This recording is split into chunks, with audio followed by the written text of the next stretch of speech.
अद्भुत, अविश्वसनीय, अकल्पनीय, श्री कृष्णा की कर्मभूमि द्वारका, एक रहस्यमयी नगरी, कैसे समुद्र में विलीन हो गई।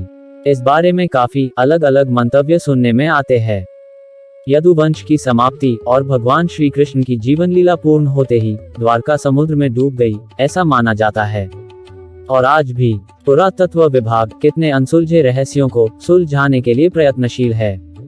पौराणिक समय में कई ऐसी कहानियां हैं जिन्हें आज हम सिर्फ एक मिथ मानते हैं, लेकिन सच तो यह है कि धरती के विकास के साथ ही यह सभ्यताएं और पौराणिक इतिहास हमेशा के लिए समुद्र की गहराइयों में दफन हो गया, जिन्हें लेकर आज भी खोज जारी है। जी हाँ दोस्तों, आज की इस द्वारका सीरीज की यह पहली वीडियो में हम पुरानी द्वारका, जो समुद्र में विलीन हो गई थी, उसका इतिहास और उससे जुड़ी रोचक बातें लेकर आपके लिए हाजिर है।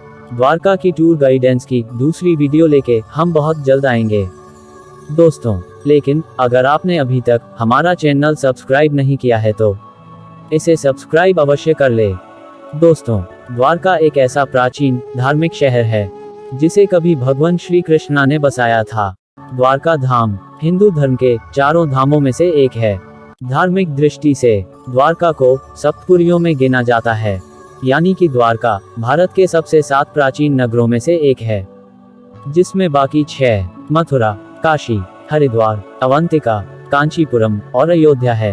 यह गुजरात के काठियावाड़ क्षेत्र में अरब सागर के द्वीप पर स्थित है। इस नगरी का धार्मिक, पौराणिक एवं ऐतिहासिक महत्व है।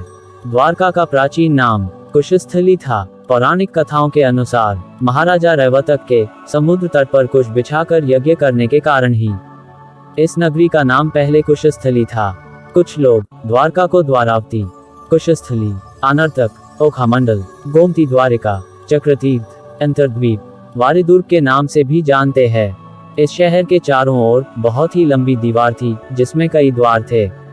कई द्वारों का शहर होने के कारण ही इसका नाम द्वारिका पड़ा। द्वारका को गुजरात की पहली राजधानी माना जाता है।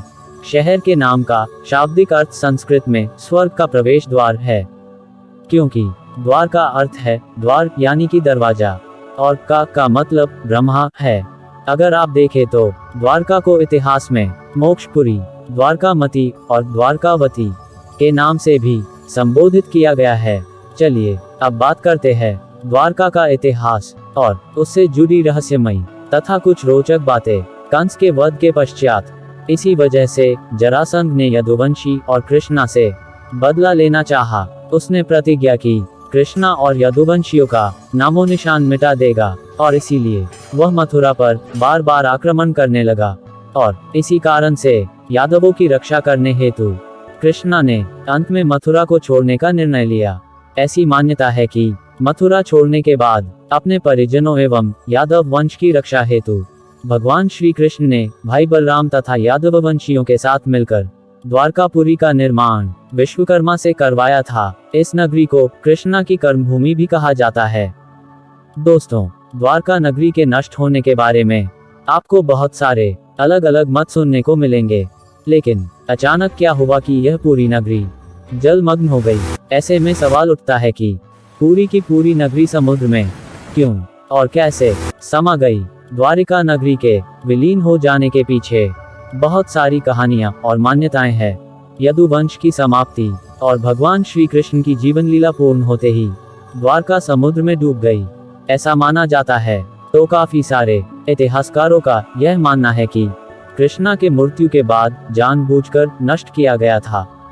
एक मान्यता के अनुसार हिमयुग की समाप्ति से नष्ट हुई थी द्वारिका।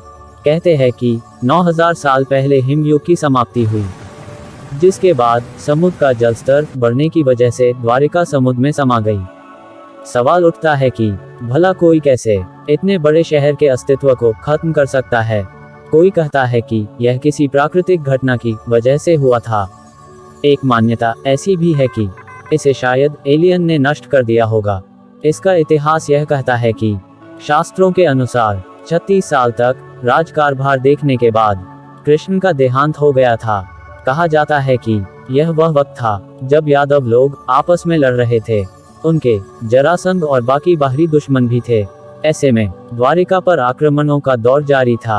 इसके बाद यदुओं की आपसी लड़ाई में जीवित बच गए कृष्ण के प्रपौत्र वज्रनाभ द्वारिका के यदुवंश के अंतिम शासक थे। मान्यता है कि इस स्थान पर मूल मंदिर का निर्माण भगवान श्री कृष्ण के बड़े परपौत्र वज्रनाभ ने करवाया था। फिर समय समय पर मंदिर का विस्तार एवं जीर्णोद्धार होता रहा है।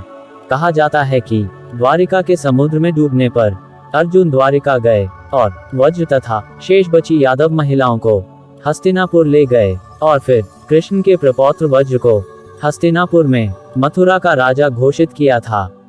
माना जाता है कि समुद्र में आज भी इसकी दीवारें खड़ी है। समुद्र की गहराई में उसके अवशेष आज भी मौजूद है। जब इसके नष्ट होने के कोई पुख्ता सबूत नहीं मिले तो वैज्ञानिकों ने इस राज से पर्दा उठाने के लिए समुद्र की गहराई को टटोलना चाहा। इस दौरान खोजकर्ताओं को समुद्र के सैकड़ों फीट नीचे कुछ ऐसे अवशेष मिले जिन्होंने सबको चौंका दिया। द्वारिका के इन समुद्री अवशेषों को सबसे पहले भारतीय वायुसेना के पायलटों ने समुद्र के ऊपर से उड़ान भरते हुए नोटिस किया था और उसके बाद 1970 के जामनगर के गैजेटियर में इनका उल्लेख किया गया। इस वक्त से पहले तक लोग कहते थे कि समुद्र के नीचे की पुरानी द्वारिका नगरी एक काल्पनिक नगर है, लेकिन इस कल्पना को सच साबित कर दिखाया। Archaeologist professor SR. राव ने द्वारका में अरब सागर में तट पर पुरातात्विक जांच भारतीय पुरातत्व सर्वेक्षण द्वारा की गई है। 1963 में की गई पहली जांच में कई कलाकृतियों का पता चला। द्वारका के समुद्र की और 2 स्थलों पर किए गए उत्खनन से जलमग्न बस्तियों, एक बड़े पत्थर से बने घाट और 3 छेद वाले त्रिकोणीय पत्थर के लंगर का पता चला। जो भी रिसर्च से पता चला है उस हिसाब से तब के सिविलाइजेशन यानी कि बस्तियां किले के गढ़ों की बाहरी और आंतरिक दीवारों पे बसी हुई थी। जो अंक मिले हैं उनसे यह अनुमान लगाया जाता है कि द्वारका भारत के मध्य राज्यों की अवधि के दौरान एक बंदरगाह यानी कि पोर्ट के रूप में विकसित हुआ था। एक मान्यता के तहत कोस्टल इरोजन को इस प्राचीन बंदरगाह के विनाश का कारण माना जाता है। प्रोफेसर राव और उनकी टीम ने 1979 में 560 मीटर लंबी दीवार की खोज की थी, जहां उन्हें उस वक्त के अवशेषों के रूप में कुछ बर्तन भी मिले। नौसेना और पुरातत्व विभाग ने साथ में मिलकर 2005 और 2007 में एक अभियान चलाया, जिस दौरान नौसेना के लोगों ने आर्कियोलॉजिकल सर्वे ऑफ इंडिया के निर्देशन में करीबन 200 सैंपल जमा किए थे। उन्होंने 40,000 स्क्वायर फीट एरिया से काफी सैंपल कलेक्ट कर जमा करवाए थे। इसे शुरू में चुना पत्थर समझा गया, पर आर्कियोलॉजिस्ट ने रिसर्च में पाया कि यह समृद्ध नगर और किसी मंदिर के अवशेष है। यह सारे सैंपल्स को नेशनल और इंटरनेशनल लैब्स में आर्कियोलॉजिस्ट द्वारा परखा गया ताकि इन पर किसी तरह का कोई शक न रहे। रिसर्च के मुताबिक खुदाई में मिली द्वारका नगरी की कहानी 9000 साल पुरानी है। समुद्र की गर्त में खोज करने पर कुछ ऐसे अवशेष मिले हैं जो इन पौराणिक कथाओं को सच साबित करते हैं। इन्हीं में से एक है द्वारिका नगरी का रहस्य। 2001 में सरकार ने गुजरात के समुद्र तटों पर प्रदूषण से होने वाले नुकसान का पता लगाने के लिए national institute of ocean technology को काम सौंपा। जब उन्होंने अपना जांच कार्य आरंभ किया तो मानव निर्मित नगर पाया गया और जांच करने पे यह पता चला कि यह शहर 32,000 साल पुराना है और 9,000 साल से तो यह समुद्र में पूरी तरह से डूब चुका है।